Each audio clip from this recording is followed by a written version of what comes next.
drama, and excitement. The American Sports Cavalcade.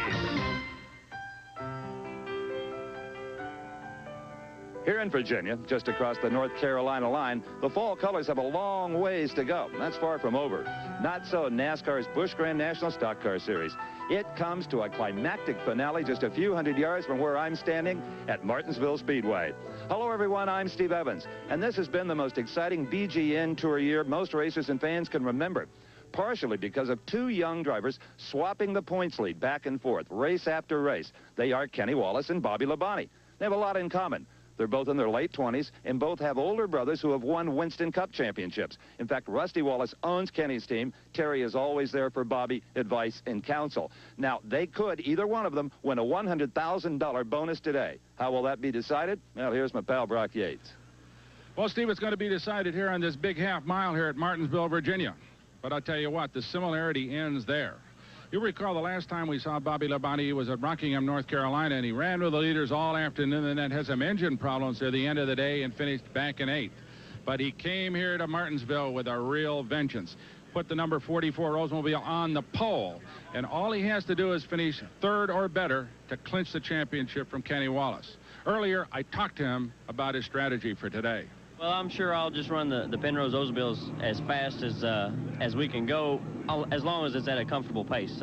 That's the name of the game, and you know, you got to save the brakes and save the motor here. So you know, we're going to run it just as fast but as comfortable as we can, and just kind of see what happens after a few laps. But the situation isn't quite as favorable for Kenny Wallace. And for more on that, let's go to our broadcast partner, Mike Joy. Thank you, Brock. Kenny Wallace has had a difficult week so far. He needs to make up 19 points on Bobby Labonte to capture the Busch Series championship. But he slid around the track in time trials, forcing him into one of the qualifying heats, where he finished 2nd, putting him here in 24th starting spot. I talked to him earlier about his chances and his strategy. I'm kind of looking at this whole situation as I'm going to finish 2nd in the points no matter what I do. Usually the way I got myself in these situations to run for a championship is by driving real hard, you know, all year long. And it seems like every time I try to conserve, I get myself in a wreck, you know, because you're behind people maybe you shouldn't be. So I'm just going to try to drive like I always do, a little flamboyant. You got to make things happen sometimes at Martinsville in 200 laps. You know, the Winston Cup guys, they go 500 laps around here. It gives them a lot of time to get situated. 200 laps is not a long time around Martinsville. Well, that man has a tough road to hoe, but displaying a lot of confidence. A thumbs up from Kenny Wallace. The number 87 car, Brock, that's Joe Nemechek. He has been in the top 10 16 times this year and comes in here 4th in BGN points. We saw Joe have a great run at Rockingham, finishing in the top 5. Starting on the inside of row 4, a local favorite from up in Ridgeway, Virginia, Jimmy Hensley, one of the fine runners in Busch Grand National Series, and won our race here when we were here in Martinsville in the springtime. And how about inside of row number 5?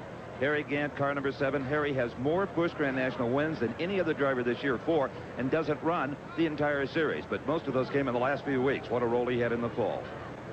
Steve, starting on the outside of row 7, a member of that great racing family from North Carolina, Dale Jarrett, whose brother Glenn, of course, works with us on our Winston Cup shows. He is a factor and has won 3 of these races already this year. And what a beautiful day for the Winston Classic. What exactly is a Busch Grand National car?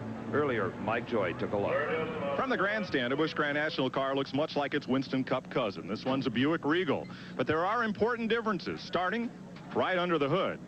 Instead of the 355 V8, these cars sport V6s, Chevrolet, or, like this Buick, by Ron Hutter. The suspension, steering, wheels, and tires are very much like the Winston Cup cars. But the wheelbase on the Busch machines is considerably shorter.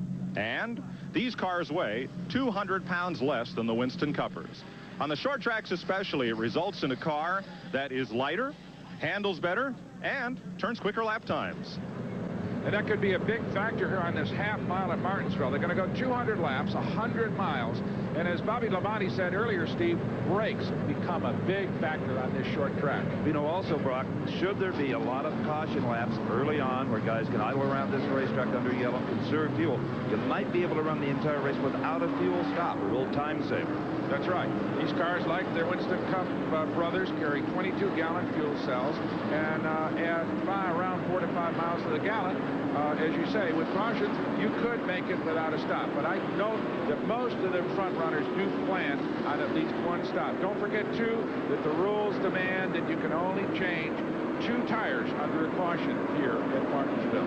Well, from a driver's standpoint, there's someone for every fan to root for. From the older guys like Harry Gant to the youngsters, Bobby Labonte and Kelly Wallace involved in that points chase. There's local drivers that seldom leave this area. There's guys that run the entire Winston Cup Tour. So tremendous variety in this field. In row 9, a couple of really contrasting drivers, young Todd Bodine, and right next to him, Dick Trickle.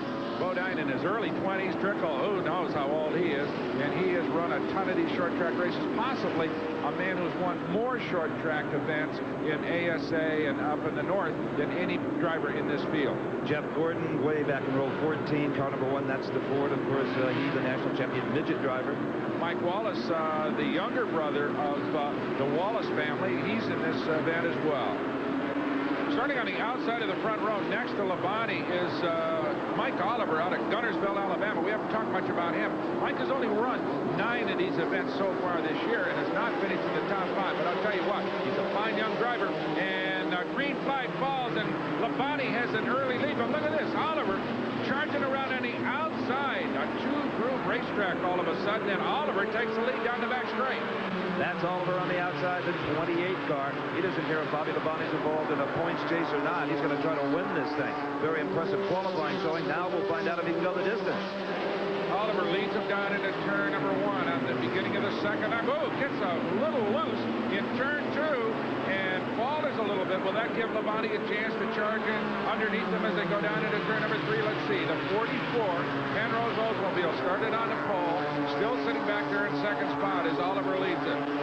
Let's remember this half-mile track is asphalt and concrete. The concrete down low right there, you see the 28 car of Oliver. It may need to get a little more rubber on it, Brock, a little more racing before it's as tractive as it should be. Pretty much a one-groove racetrack in the corners, though, as Labonte tries to get underneath him. And once again, Oliver loose coming off turn number 4, and it's going to give Bobby Labonte a chance perhaps to poke underneath him as they head into turn 1. Side by side, and it's Labonte who will take the lead down the back straightaway. And he may be bringing Ed Veree, car number 49, along with him for second spot. There's Veree down low, the red and white car. Yes, he's under Oliver as well. Well, Mike obviously having troubles with that race car, handling-wise, just keeping it down in that low groove. The car is loose, and he can't seem to stay on the bottom, which is a fast way around this Martinsville half-mile. Let's look back and check on the co-star of this point story, Kenny Wallace, number 36. He has moved up to the 21st position. I don't think there's a dramatic change that you'd like to see, Brock. He needs to get a little more aggressive for a better handling car. Well, he had a big problem qualifying. That's what put him way back there, as Mike Troy said earlier.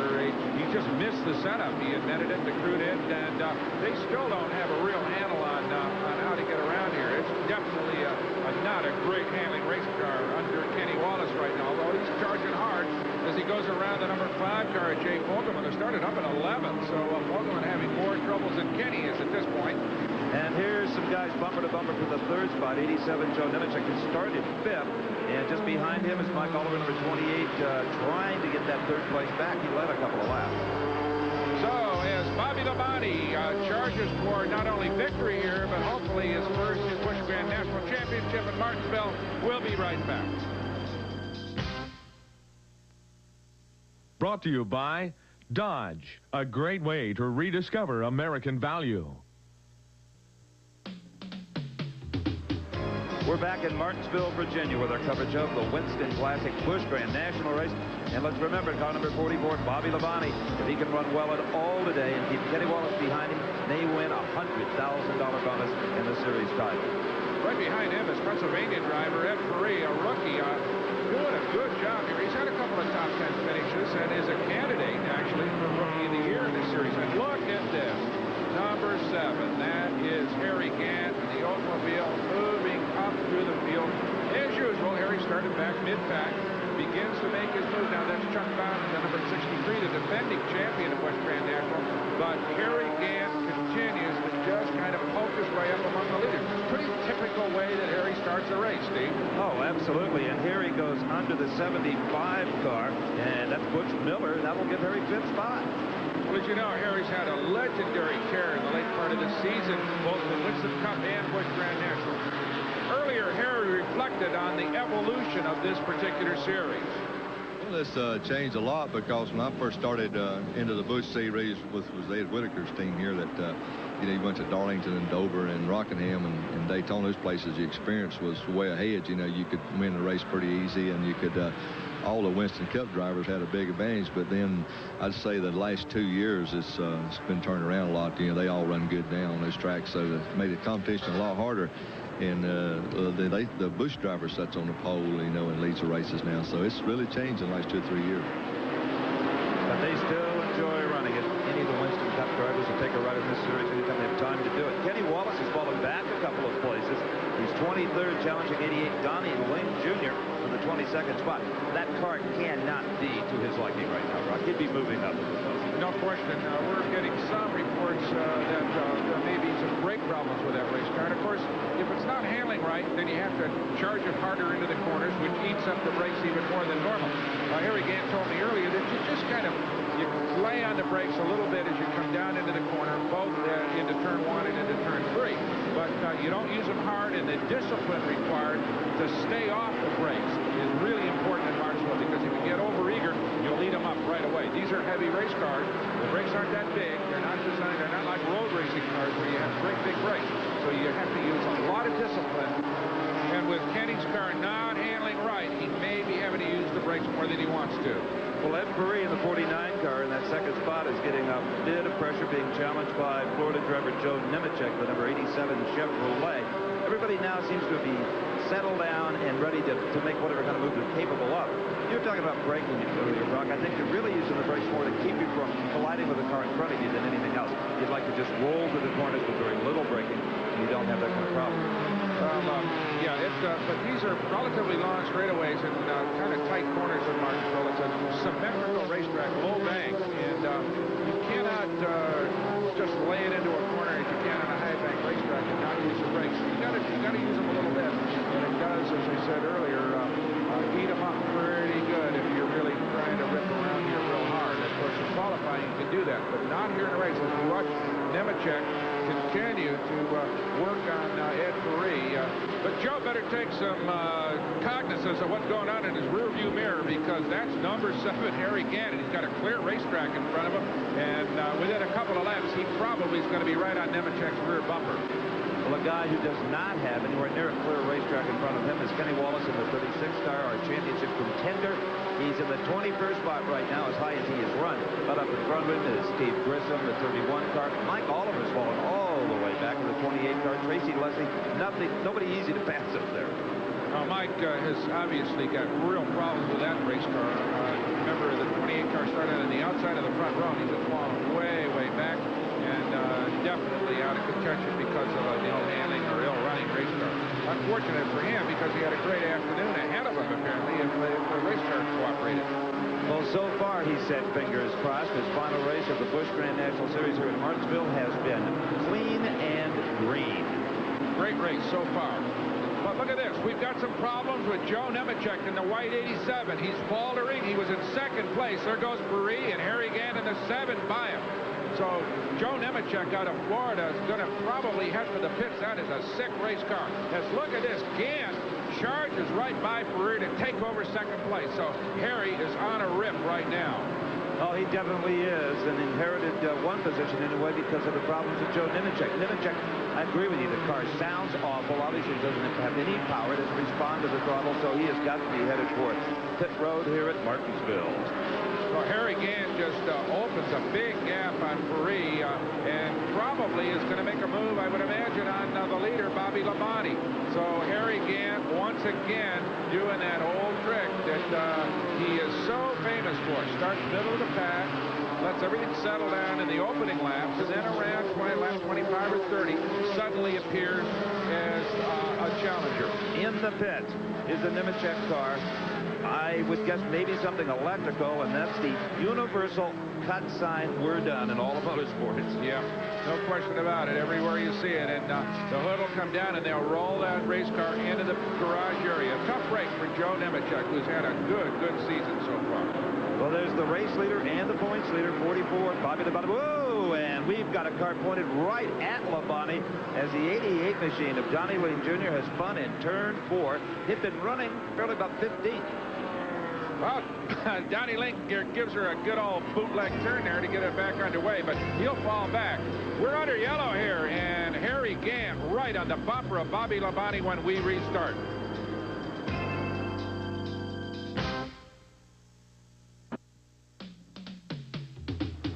The Winston Classic Busch Grand National race is still under caution here at Martinsville, Virginia, but diving into the pits is number 36, Kenny Wallace. Let's remember, he's second in the points. He needs really to win this race to take the $100,000 bonus. And right now, Brock Yates, it appears that he's got to, oh, look at the smoke off the right front brake. In fact, Steve, where there's smoke, there's fire. You can see licks of flame coming out of that disc brake on the right front side of Kenny's car. Put on a splash of fuel. They're going to jack a little weight out of it, but he has got some real hurting front brakes in that race car. Talk about your chariots of fire. Kenny Wallace is driving one, but at least he's still in the race. Not so Joe Nemechek. Let's go to Mike Joy.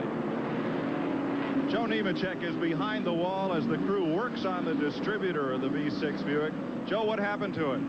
Hey, it just started missing. I think we broke a distributor shaft. Distributor's not turning, so we're going to try putting a new one in and getting back out there. You were flying. Yeah, the car was unbelievable. I really thought this was a race we were going to win, and it can all change so quick. Well, you have to adopt that kind of philosophical attitude in this sport, or you'd spend more time at your psychiatrist than you would at the racetrack. Those things just happen. That's right.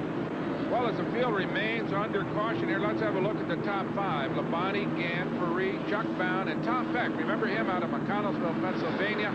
The whole town supports him. Dale Jarrett, Bobby Dowd, the ASA guy, come down here running in the south. Jimmy Hensley, Butch Miller, another ASA man, and Tommy Ellis, one of the real veterans in this business, sitting in the 10th spot as the green comes again, and here comes Bobby Labonte leading him down into turn number 1. And just behind Bobby Labonte, a couple of lap cars, 67 Elton Sawyer and 88 Donnie Lee Jr., who had that spin, you recall, followed by Harry Gant. Harry is in second place, and he's trying to get around those lappers right now, and he takes one of them. Taking his time, though, as Labonte breaks free down the front straightaway, but Gant is patient. He's got a long way to go in this race, and he'll get under, there he goes, under Elton Sawyer and moves out front. The practice here at Martinsville, as on most short tracks, is for the lap cars to go high and let the quick cars underneath. That's just the opposite on the super speedway. Well, there you see the black and yellow car of Dick Trickle, number 18. He has passed Kenny Wallace, pushing Wallace back into that 21st spot. Cannot be a lot of joy in that pit here at Martinsville. In fact, Brock Yates is down there with this report. Steve, I'm with Steve Bird on Kenny Wallace's car. Steve, you stopped on lap 29. Was that a routine stop just to top it off, or did you got some problem? No, we're just playing it safe with Gat. I think we do got a problem right now. We're just going to have to figure it out here a little later. Okay, good luck. Well, things have gone from bad to worse for the 36 car Kenny Wallace, because Mike Oliver, the 28 car, he's around him, 33 Ed Barrier, the 82 car, 27 Ward Burton. They're going to push him all the way back to the 25th position. So things are looking very good for Bobby Labonte up front, and not worth a darn for Kenny Wallace, now back in 25th. Well, we got a long way to go, Steve, and these races are very, very fluid, as you well know. Bobby Labonte could encounter problems, get into a little crash with somebody, take himself out, and Kenny could in turn find a handle on that race car, which is not working very well right now, but he might move to the front later on, and this points race is far from over at this point. Let's take a look up front. Here is Harry Gant right on the bumper of Bobby Labonte. Harry Gant, who has moved up to the pack with his usual steady pace. Be interesting to see how hard Bobby Labonte tries to hold Harry off. If he finishes where he is right now, even if he falls back a few positions, it's still worth that $100,000 in the Busch Grand National Championship. The worst thing he could do is to try too hard to win. Well, I'll tell you what, I'm very impressed with Bobby Labonte. He's got a real head on his shoulders. You notice he's given a little wave to, he waved Harry Gant by. A heady young race driver. He knows he's got to finish this race to win this championship. He's not going to race Harry. And you can see there that he just said, go on by Harry and take the lead. I'm going to just sit back here and ride around here and take home that $100 grand if I can. Absolutely. I think Bobby is thinking just like you were just a few moments ago. This is a very long race. Kenny Wallace is having problems. He's backed in. I'm sure the crew informing him constantly of the Kenny Wallace situation. And right now, Bobby Labonte is driving a very calculated race.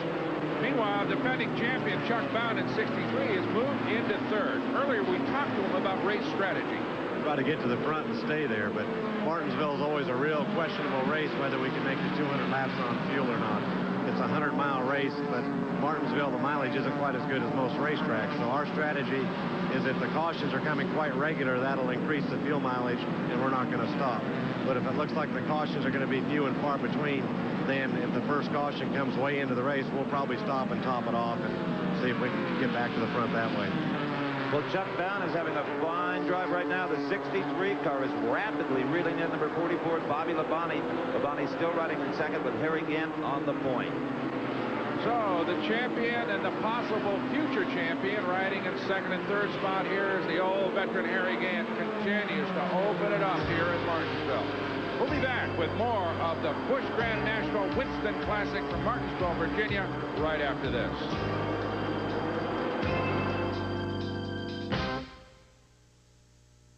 Brought to you by Napa, because there are no unimportant parts. On a beautiful day in Martinsville, Virginia, our coverage of the Winston Classic Busch Grand National Race continues. I'm Steve Evans along with Brock Yates and Mike Joy, and that's Harry Gant. Three great drivers running up front. Harry Gant, Bobby Labonte, number 44 car, contesting for the championship, and Chuck Bound, the man who holds the championship right now, the defending champ, so to speak, in the third spot. Oh, those three guys have kind of moved away. As you can see, though, Harry is just driving as always beautiful, consistent laps here, just chugging around here, and has opened out a good interval on the second place car, Labonte. And behind Baum and starting to charge is 32 Dale Jarrett. Behind him, number 8 David Green for that fourth position. Green is one of the drivers contesting for the Rookie of the Year award. Dale Jarrett, as we talked about earlier, great racing heritage and has run very well in these series. Won his first Winston Cup race this year, and everybody looks to him to be a future superstar in Winston Cup competition. But he'll still run these series. He's a great competitor. You bet he will. And here is that battle for the second spot between Bobby Labonte and Chuck Bound. And notice that the leaders have lapped number 36, Kenny Wallace. Kenny falling way back in obvious trouble. That is the 44 car. Behind him, the 63 automobile. Well, Debbie Bound, Chuck's wife, has been a great help to us as a spotter on our Diamond P Productions on these events. And, of course, Chuck's father-in-law is the great Herschel McGriff from up in Oregon. Chuck represents a terrific racing heritage from Oregon. And look at this. Folks up there are got to be cheering right now as Chuck Bound moves into second place. But you know what? I think Bobby let him by. Again, not trying to hurt that race car. But there is a hurt race car. Kenny Wallace in the 36 heads for the pit area. And it's hard to say whether it's brakes or some other problems that have come up in that automobile. But with all the fire and all the smoke we saw for the race, you have to wonder if that car wasn't unsafe to drive at this point in time. And with him in the pits on this short track, he's already a lap down. He's going to go more. It would be almost impossible now for Bobby Labonte to lose the Busch Grand National Championship for this year. Well, that is a dead player right there. He is coasting into the pit, so it's obviously more than just brakes because that race car is stalled. The crew is going to push him into the pit area. There's Steve Byrd and the crew going to work, going to lift the hood and find out what the problem is because that is a dead motor under there, and they're going to pump around. Looks like they're going to go after what is maybe the distributor. They're going to hammer with it. I don't know what they're going to do with that, Steve. That's what I always use to work at my distributor. There is Chuck Bound sitting in the second spot. He's opened up a pretty good interval on Bobby Labonte. And once again, I'm sure Bobby can see, or certainly heard from his father, Bob, who's his crew chief, that Kenny is in the pit. So he's going to back it down even farther now. Now, there's no bad blood whatsoever between these two young drivers. They're friends off the racetrack. But money's money, racing's racing, you know? They've run a great series, both of them. There's Harry Gant, your leader, just moving through the slower traffic. There's your second place automobile. Here's got a good lead on Chuck Bound. But, yeah, absolutely, back to Bobby and Kenny. They're terrific young men. They represent really the best aspects of this sport. been a great championship run all season long. They've done a great job, both of them. You know, the Busch Grand National Series has been called by some writers the AAA of stock car racing. I think that's very accurate. It's a lot like AAA baseball. These guys move up very quickly into the bigs. Oh, yeah. There's just a terrific pack of young stars down here. There is one of them who came out of this series, Dale Jarrett. Ran very well, was seasoned very well in this kind of competition before he moved into Winston Cup competition. And that's exactly what's happening with Bobby Labonte. His father, Bob, and his older brother, Jerry, are keeping him down here. I think he's going to run the series again next season before he moves into Winston Cup competition. And that makes for a really seasoned race driver when they finally move into the big leagues. And certainly every one of them here today exhibiting some marvelous car control. Only one yellow flag has been brought out by any kind of spin, and that was no contact, no harm, no foul. But let's remember the tires are still in pretty good shape. When they start to wear, well, it could be a totally different story. But right now, the story in Kenny Wallace's pit is not a happy one. 5 mechanics working on that V6 power plant trying to get it back into this race to score as many points as they possibly can. And Bobby Labonte continues to run up front. Not only has that Pontiac got some brake problems, as we saw earlier, but apparently they've got a distributor failure in that car, and it looks like Steve Byrd and the crew are going to have to replace that, which is going to eat up a whole bunch of laps here. As we go back to the leader, that is Harry Gant in that familiar Skoal number 7, rolling around the 08 car of Bobby Dotter, followed by the 28 car Mike Oliver, but Mike not in contention anymore and really can't stay up with that number 7, nor can anybody else right now. No, Harry tried Dotter down low, couldn't get him there, so just out-muscle him on the high side. Now, to talk a little bit more about Kenny Wallace, who is still in the pits, let's remember just last weekend in Rockingham, he did not even drive the car due to some injuries. He started the machine. His brother, Rusty, got in and had a fine run with the automobile, so he may be in a little pain, too, as well as the automobile. Yeah, it's possible that that is a factor here, but there's one of the crew talking to Kenny Wallace. Obvious disappointment here. They were hoping that they could come to this race and at least contest with Bobby for the championship. But right now, it's just all Bobby Labonte as far as that title is concerned. And as far as the lead is concerned, it is all Harry Gant. This is even a little early for Harry to be up front. He usually doesn't make this move to another 20 or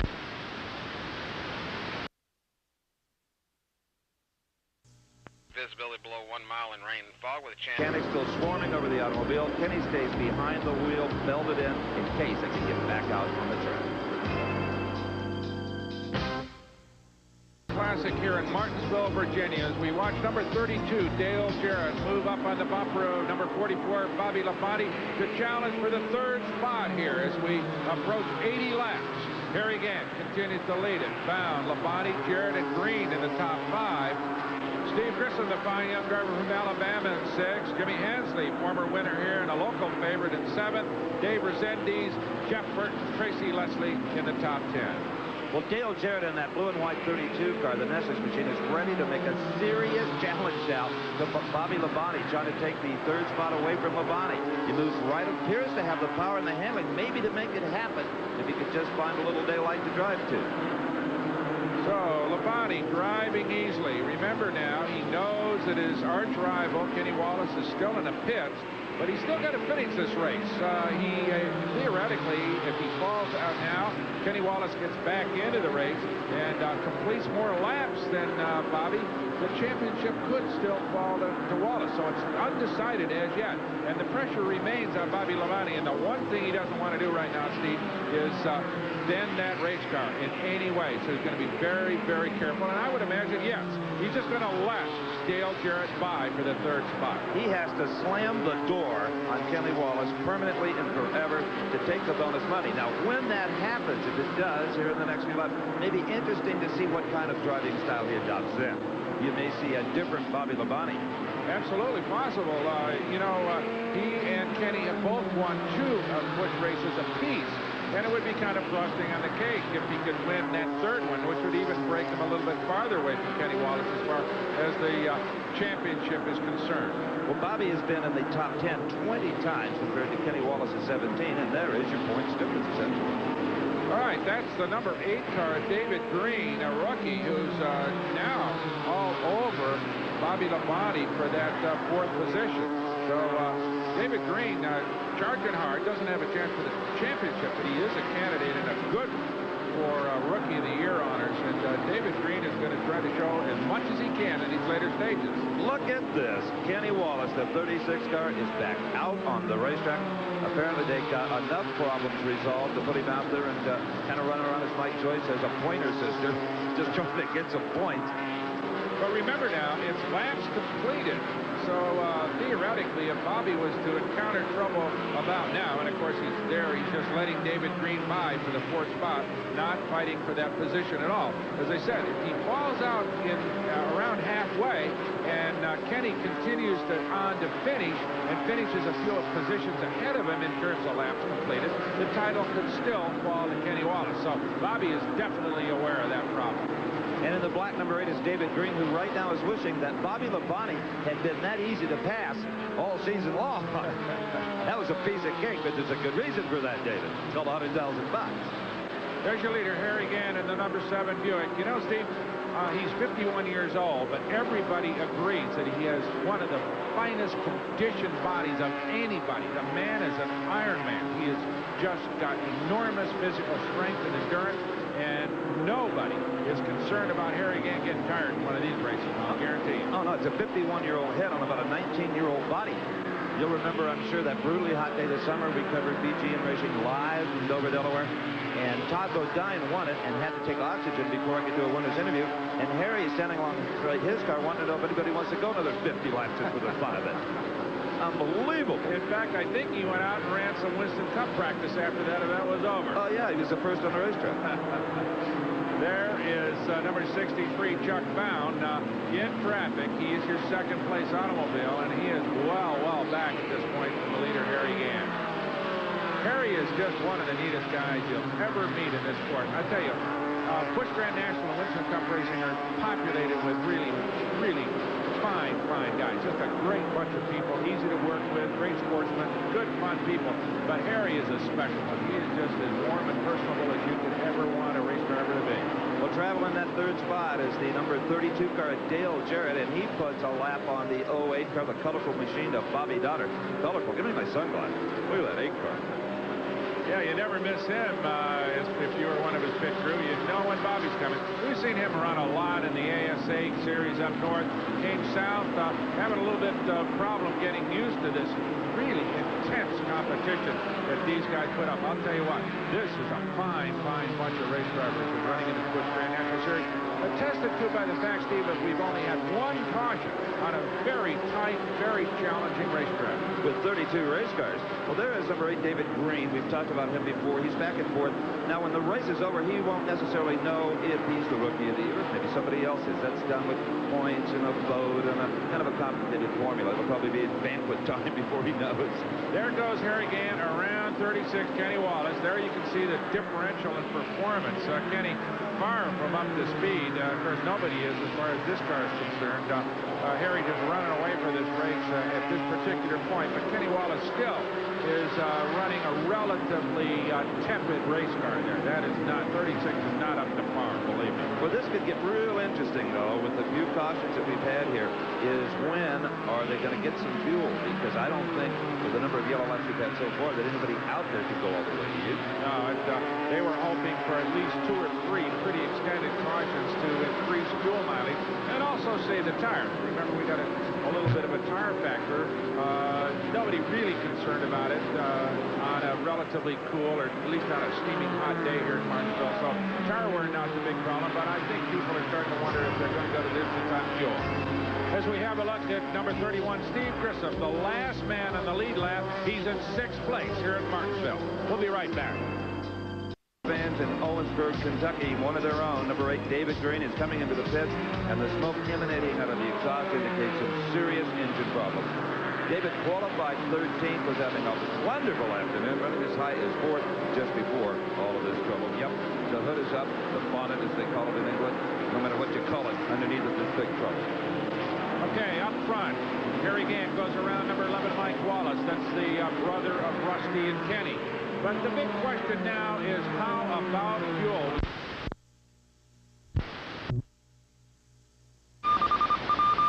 Ready for Harry Gann so far. They've had little to do since they dropped the green flag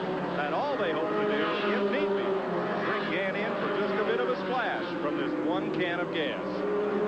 So it's going to get interesting, Mike, as we go back to the fourth place car, Bobby Labonte, now being challenged by number 31, Steve Grissom. And once again, Labonte is not going to fight too hard for that spot. Going to sit there. Probably, yes, you can see him. He waves Steve by. And Steve will take the low line to get past Bobby Labonte and move into fourth place. Well, what they're all fighting to do right now is just stay on the lead lap. Because here comes number 7, Harry Gann, about ready to lap the fourth and fifth place car.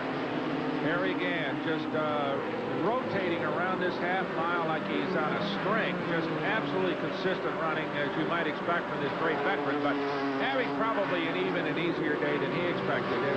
There you see Steve Grissom. There's Gann moving around, going to take on Mike Wallace, who's well down, and let's see how he gets by him. He'll take him on the outside, on the high side, down the back straightaway. Mike Wallace giving way here to the leader, as is the rule.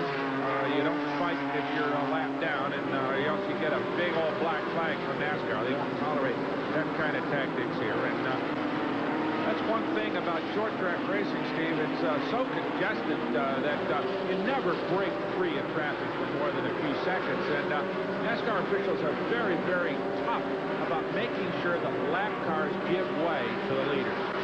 Well, here is a perfect opportunity to watch this in action. Steve Grissom, the 31 car, saw the passing flag and doesn't even try to occupy that low line. Says, come on, Harry, take it if you can. Yeah, Grissom doing a good job here, and that's a pretty classic example of how a car that's trying to remain in contention, obviously, and go as quickly as it can will still give way to a man that's obviously quicker. So there's Chuck Bound sitting back in second place. Earlier, we had a chance to talk to Chuck about how his second half race strategy would unfold. You know, all racetracks, you have to take it a little bit easy with the tires. You don't want to abuse them, but I feel the radial here will still run good at the 200 lap mark. I really do. And brakes in the past haven't been a problem for me at Martinsville. I've been real fortunate that way.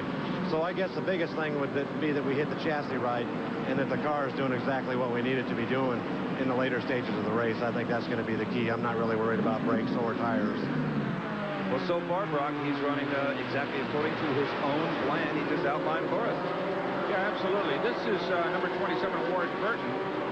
He is in the 6th spot. Ward considered to be one of the youngsters, and on away. Oh, big spin in turn number 4. That is the number 9 car, Troy Beebe. He got loose and got number 33, Ed Barrier. So yellow is out, and that's going to give everybody decision-making time whether or not you jump into the pits for that splash of fuel. I would think we'll see a considerable number of cars come in. They just don't know if they're going to get another opportunity like this one. We're deep enough in the race where it's just a splash. They can go all the way.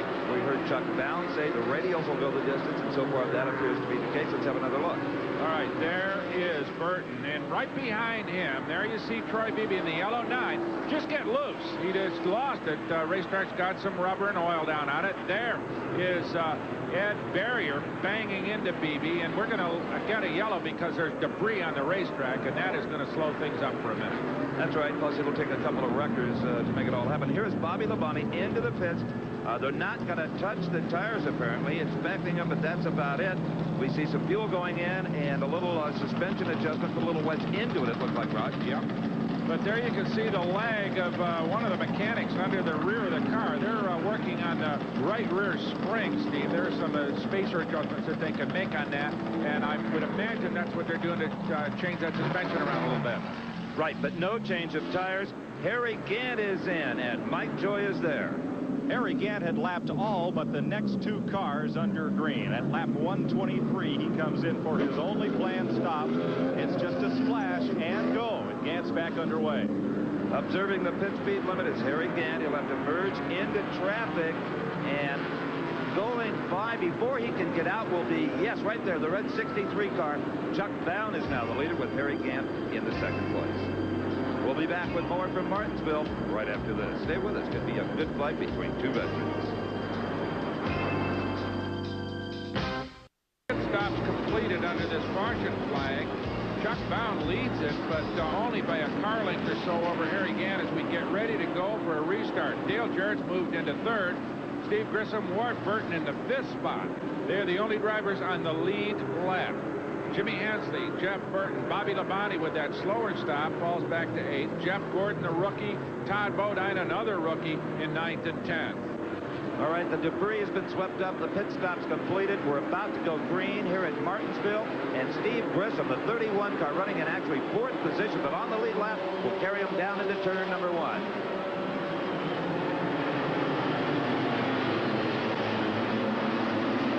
There you see Chuck Bound in the 63 right behind him. Harry Gant trying to poke their way through the traffic.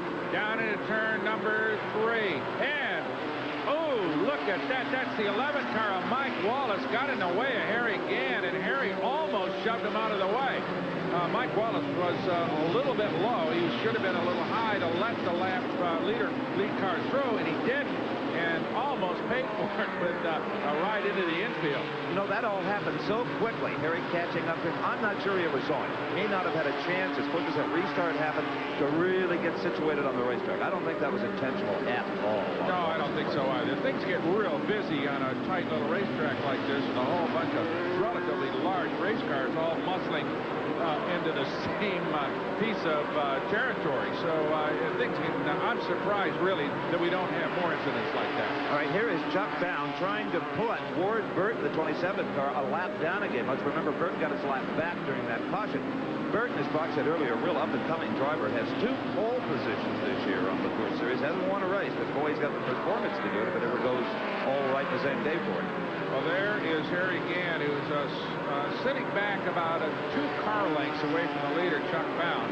But you kind of have the feeling that if Harry's car is running anywhere near like it was in the first half of this race, the inevitable is about to happen because he's going to reel Chuck in. But who's to know? It could be that Bound made a little chassis adjustment, got that race car hooked up during his pit stop, and he might be a little harder to pass than we realize. Chuck Bound certainly has won a lot of races on the Busch Grand National Tour, is a defending champion, and is an excellent driver in his own right. And according to Chuck's own description before the race ever started, this one is running exactly the way he wanted it to. Maybe with a possible exception of the green and white 7th car, but for his own team, it's running just right. There you see Burton move out as per the rules to let the quick cars by, and there goes Harry Gant following Chuck Bound and moving into about a half a car length, but with 2 pretty equally matched automobiles like these 2 cars are, Steve, it's not that easy a proposition to pass at Martinsville. It's pretty much turned into a 1-lane racetrack. Certainly for the fast guys, you're not going to drive around the outside of a Chuck Bound. So Harry's going to have to set him up very carefully to get by him. Nor is Chuck Bound one of the younger drivers still trying to make that first impression who might feel the pressure of a Harry Gant just filling up his mirror like this. Bound is very collected, very experienced race driver. Oh, yeah. So he's not going to give an inch at this particular point. No moving out to let Harry through in this particular case. Harry tries him a little bit on the high side down. He comes off low and has a shot to get by under hard braking into turn number 3. So there he used the brake pretty hard to get underneath Chuck Bound. That was a beautiful, beautiful pass by Harry Gant. It almost looked like he hit the nitrous oxide button there, but that was all one guy braking and one not. Yeah. Harry Gant is really, really showing the kind of muscle here. This race car is this number 7 Buick is just an awesome piece of equipment and handling so much better, really, than everybody else. Well, there is the 27 car of Ward Burton. He is now 5th, a lap down. And Dale Jarrett running 3rd. Jarrett in the 32 car. He is on the lead lap. So the order of things right now is Harry Gant, Chuck Bound, and Dale Jarrett.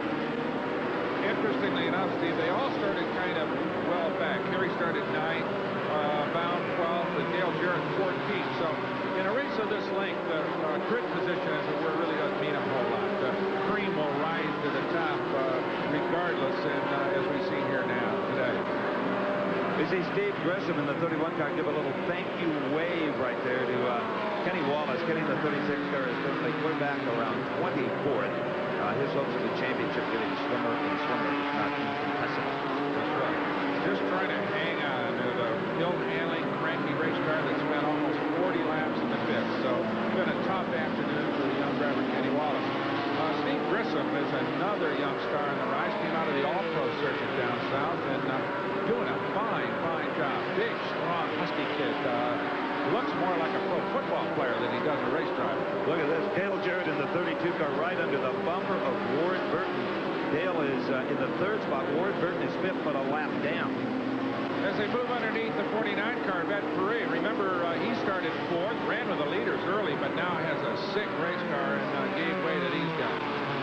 Well, right now, Ward Burton's not giving a whole lot of slack to Dale Jarrett, even though he's a lap down and 2 places back. But he's got the flag, that blue and white flag from the NASCAR officials telling him to, hey, come on, Ward, give the man in the 32 car a little break there. He's trying to move up on the leaders, and he's got you by a lap already. Well, Ward's hoping there'll still be another couple of cautions. Oh, and we have Donnie Lane Jr., the 88 car. He has spun one more time, the driver from Britain, New Jersey, down in turn number 1, and again, he's a lucky guy. No damage to the car, but probably flat spot of the tire or two. But here comes the yellow flag, and we'll be right back from Martinsville, Virginia. Busch Grand National Race, the final race of the season here at Martinsville Speedway in Virginia. I'm Steve Evans along with Brock Yates, Mike Troy in the pit, and there is Harry Gann in the 7 car. Just behind him, Chuck Bound, Dale Jarrett, and Steve Grissom. The only 4 cars on the lead lap are lined up inside, and there the green waves. Harry leads him down into turn number 1. Bound right behind him. There's the 32 car, Dale Jarrett, and the yellow 31 of Steve Grissom. As you said, Steve, all in the inside line, the quick line around Martinsville. So it's going to be a little heavy traffic here for a while until everybody sorts themselves out. And look at Harry. Wow, what kind of muscle that Buick has got. He just broke free of the pack. He's already got about a 10-car length lead on Chuck Bound in the 2nd spot. And look at this. Dale Jarrett starting to put some pressure on Chuck Bound for the 2nd position. There's a 63 car Bound right behind him, Dale.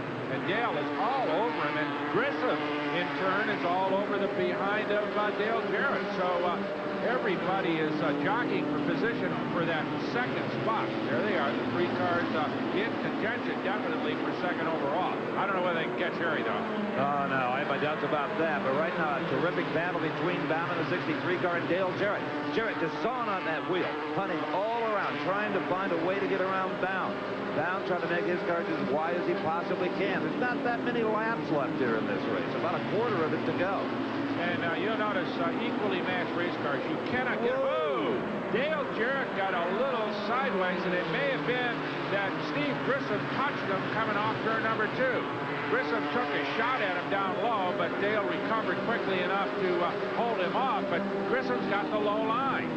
Yeah, they've let the horses out of the barn now. Everybody's going for it that's on that lead lap. Steve Grissom in the 31 car getting very aggressive behind Dale Jarrett. I think Jarrett was a little bit surprised there. He was concentrating on the man in front of him. Forgot about the guy behind him. Yeah, and he got a little tap. In fact, he got another tap. Grissom muscled by him down low, and Grissom got into the left rear corner of Dale Jarrett, and that was enough of a push to give Steve Grissom a shot at 2nd place. Well, I'm glad we don't have live microphones on those 2 guys. There goes the FCC license on the Nashville network. I guarantee you, there's some heavy-duty hollering going on. How dare you do that? Some serious body blocking. I told you that Steve Grissom looked like a football player, and in fact, Dale Jarrett was a star football player, a terrific athlete. 2 big, husky guys in 2 big, husky race cars. But at this particular point, the jockeying, or let's say line play of Steve Grissom worked to his advantage, and he's moved out to a considerable lead over Dale Jarrett. Well, this is the last race of the season. If you pin them up here, you got plenty of time to fix them, and that apparently is the attitude here. A little tire smoke on the Dale Jarrett's car, and the rubber's got to be getting a little bit on the thin side, but overall, these Goodyear radials have been terrific today. So, that little dust-up seems to have settled down for the moment, as Dale Jarrett, I'm sure, would like to get back at Steve Grissom for some really, what you might say, aggressive work in the corner. Oh, yeah, that was pretty good stuff. There's the 27-car Ward Burton, 44 Bobby Labonte for the 7th spot. If you tuned in late, let us tell you that Bobby Labonte has now clinched the Busch Grand National title. The only driver who could have taken it from him was Kenny Wallace. Wallace started to the back, has struggled all day. Even if Labonte was to go out now, he would have the $100,000 bonus. Earlier, we speculated that Father Bob, who runs the team, might let him loose a little bit in the later stage of the race, but it doesn't look like that's going to happen. I think they're just going to drive it home. pocket the money and not finish up among the leaders, but he's a couple of laps down already, so there's really no sense in flogging that race car for really just a couple of meaningless positions. Let's talk a little bit about the engines in these cars. There are no compression limits, not like ASA or ACT up in the Northeast. These are strong, high compression motors. At the end of one of these races, they are pretty well wrung out. And there's some talk about maybe even changing the rules and going back to V8 to try to get more reliability out of these V6s. The more they're running them just as hard as they physically can go. That's right. These are about 275, 276 cubic inch V6 engines, carbureted, relatively small 4-barrel carburetors, and they buzz them real hard. They almost sound like Formula One cars. They don't sound anything like the big V8s that run in Winston Cup. A spin on the front straightaway. That is Ed Ferree, number 49. Coming off turn number 4, he got loose, and he will bring out the caution flag. Once again, no serious damage to the race car. Looks like he's going to be able to get back underway, unless, of course, something broke. Remember, Ferree started at 4th, ran well in the early stages, and then that Buick seemed to falter, slowed him up a little bit, and we have a yellow flag here at Martinsville. We'll be back with the final laps after this. The final Busch Grand National race of the season, the Winston Classic here at Martinsville Speedway in Virginia. Harry Gant has led the most number of laps, has shown the way once again. It seems that anytime he chooses to run this series, he does it. He's won more races than anybody else in BGN this year. Harry Gant up front, Chuck Bound following him, Steve Grissom, Dale Jarrett, and Todd Bodine. Through Jarrett, they are on the same lap. Bodine is a lap down, as is Jeff Burton, Ward Burton, Bobby Labonte, and Jeff Gordon. 2 laps down is Dave Resendez, the number 79 car. And Brock Yates, we're about to go green, I think. Looks like Harry's going to lead him home unless something really disastrous or surprising happens in that car. Nothing of which has been implied so far today. The car's run perfectly, and of course the man behind the wheel has not made the beginning of a mistake. Well, Chuck Bound just had a little bit of a problem. Dave Resendez, who was on the outside and he's a lap down, actually 2 down, slipped right in between he and Harry Gant, making Harry even harder to catch. So here comes Bound in the 63. That's the yellow 31 of Steve Grissom right behind him. He is in the 3rd spot, and right on his tail is, I think, a little bit of a frustrated Dale Jarrett, who we saw earlier get muscled out of 3rd place and is looking for a little revenge, I would imagine. I don't know about you, but I wouldn't mind seeing those two go at it again side by side. You may get your wish. I would imagine that Dale Jarrett has had a chance to think through what happened to him when he got nudged by Grissom, and look at that. Grissom goes a little wide coming off turn number 2 and opened the door down low for Dale Jarrett, and he makes a nice clean pass back into 3rd place. Nowhere near the kind of jostling that went on when that position change happened before. Well, it was almost too easy, and here now is the 99 car, Jeff Burton under Grissom. You've got to wonder if there isn't something wrong with that 31 car, the tan machine on the outside of the 99 car. It has been running strong all day, but right now he appears to be just kind of helpless out on the racetrack. Labonte goes underneath. Well, look at this. Grissom's way wide and up against the fence in turn number 3. It was almost like he didn't have any steering. He has definitely got big problems. Started 20th, got all the way up to 3rd place. There you see that car, which now has severe body damage and probably some tire damage as well on the right side of the race car. So Grissom's going to head for the pits. Whether he had a steering problem, that looks like there's a tire down, Steve. So must be something in the suspension or the steering. I mean, how could you not steer away from the wall? Right. Nobody punted him into it. The car certainly wasn't out of control in a slide or in its own oil. There's Harry Gant, the leader. He's still smoking it around. No yellow flag has come out. There's nothing on the racetrack. No reason for NASCAR to go to caution. So Steve Grissom limping into the pits. Had a super run. Good young kid. Got a great future. I think you're going to hear a lot about Steve Grissom in the years to come. But today, a big disappointment after a good charge to the front and had a shot at 3rd place until now, when he rolls into the pits and his crew going to work to try to figure out what the problem is. Well, it's engine, apparently, Steve, unless it's power steering. They seem to be fooling around over there with that. There's a power steering reservoir over on the right side of that race car, and that could be, just maybe, got real tired and couldn't hold it off the wall. That's why you get the big money, Brock. I bet that's exactly what it was. That's the only thing that would account for him just going into the wall. He couldn't physically turn the wheel. Might have very abruptly gone out on it. That's very possible, yeah. So here is Chuck Bound, and right behind him, Dale Jarrett. They are your 2nd and 3rd place cars. now, Dale's got a pretty good shot at overtaking Chuck, depending on whose tires are coming apart and how their brakes are. But he's slowly moving in on Chuck for that second overall. But way out front is Harry Gant. And it's interesting, Brock, Harry started 15 Busch races this year and has only taken 1 pole but 4 victories. Apparently, they set that car up even for qualifying for the race day combination. Not trying to have just a qualifier with a car that'll go out there and do what this one's done today. Well, he always, it's become standard operating procedure for him to start, sort of dip back, and as I said earlier, all of a sudden he's up among the leaders, and then he just, as today, he's just driven away from everybody. He's been absolutely insurmountable. He's like he's running in another class. Chuck Bound, though, feeling some pressure here, and you know what? Todd Bodine in that 34 car gave Dale Jarrett a little bit of a tap down there in turn number 4. So he's kind of all over Jarrett, although he's well down. Jarrett concentrating on trying to catch Chuck Bound. He's about 3 car lengths ahead of him in second spot. This has been a terrific race day for Jarrett and for Chuck Bound. Had it not been for Harry Gant, of course, things would have been even better. But I think they both ran their plan, their crews, their engine people. Everybody did all the right things. Harry is just so much stronger in every department. That's right. Because there you see coming down into turn number 3. That is 32 Dale Jarrett, right ahead of him, the 63. That's 34 Todd Bodine. And right behind him, Bobby Labonte, just sitting there, headed for a monster payday, the biggest day of his racing career. I think we'll probably see some more as the years pass. There is the leader, the man, the white flag for Harry Gant. Heads down the front straightaway. Headed one more half mile to victory here at Martin. Oh! That was Bobby Labonte tagging Todd Bodine on the final lap. Tore the front fender off that car. But so far, okay. Here comes Harry Gant headed for the checkered flag. He'll take the victory, an easy one for him.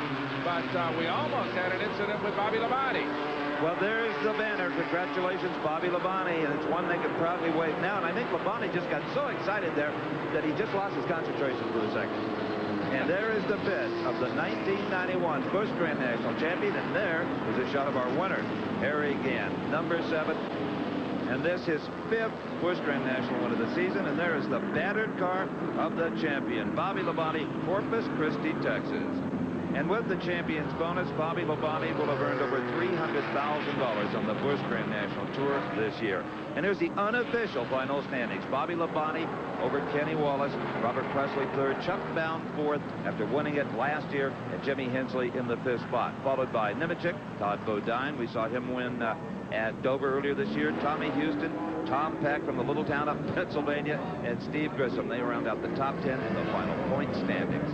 So 2 victory circles today, really. One for Harry Gant, the race winner, and one for Bobby Labonte, the series champion. Stay with us. We'll be back to talk to all the people who need to be talked to from Martinsville, Virginia.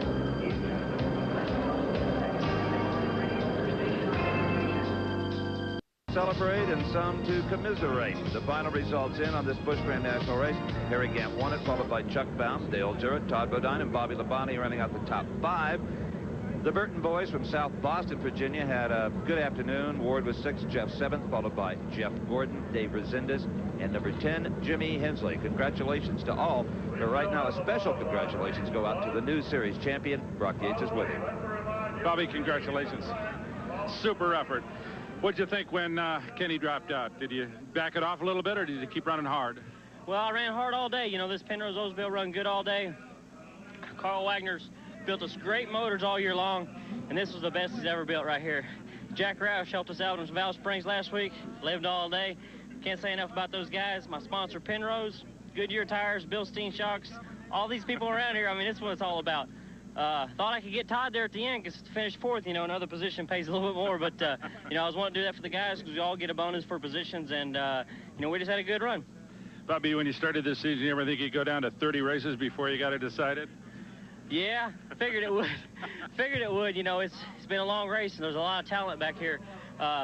Next year, Kenny's gone, but there's about 20 other guys that seem like it's going to take his place, so it's going to be tough. And you're going to be back to defend it? Yes. Okay, congratulations. Thank you. Great show. Right now, let's join Steve and the other media questioning Kenny Wallace. The situation was that we got all new stuff in our race cars, and everything just kind of let us down at the end of the year. You know, Steve Bird, Jim Murray, all my guys on my crew, they're great mechanics. We haven't had nothing break all year long. You know, I think our average was 98% all year long finishing races, and, you know, it's just meant to be here. Right front caliper goes out in 25 laps. O-ring must have burned out of it, and then I was getting ready to come in the pits, and the motor shut off, and here 2 things happened at once. So, I mean, we got all new stuff, and just a lot of luck there, and what can I say? Does moving to a Winston Cup ride next year take some of the pain out of this? I mean, do you feel you have something positive to look forward to? Well, not really. I look at it a different way. If I could come back bush racing next year, I'd come back, you know, I'd come back and try to get another championship, but we can't do it. I'm mentally prepared for all this. Like I say, you know, I've looked at a lot of people that I respect. I've looked at Dale Earnhardt, Rusty Wallace, a lot of them. When you're up here and you're competing, you know, you got to be ready for the letdowns, and this is one of the low parts. Hey, I was in it for the run. I was here, you know, the rest of them guys are back in 3rd, 4th, and 5th, and I was running for the win, so this is it. Well, I mean, the thing was... Mike Joy is with our winner. Harry, is it as easy as it looks? You made it look easy today. Well, it was real easy. The hardest problem I had all day was getting in here to where, I guess, is this the winner's circle here? It's close. I don't even, sometimes it used to be on the home stretch, and I don't know where it's at now. We went up here the other day, but I forgot where we went in the Winston Cup car. But the hardest trouble I get was getting these gas pumps. It was a good race today. I got to say one thing here.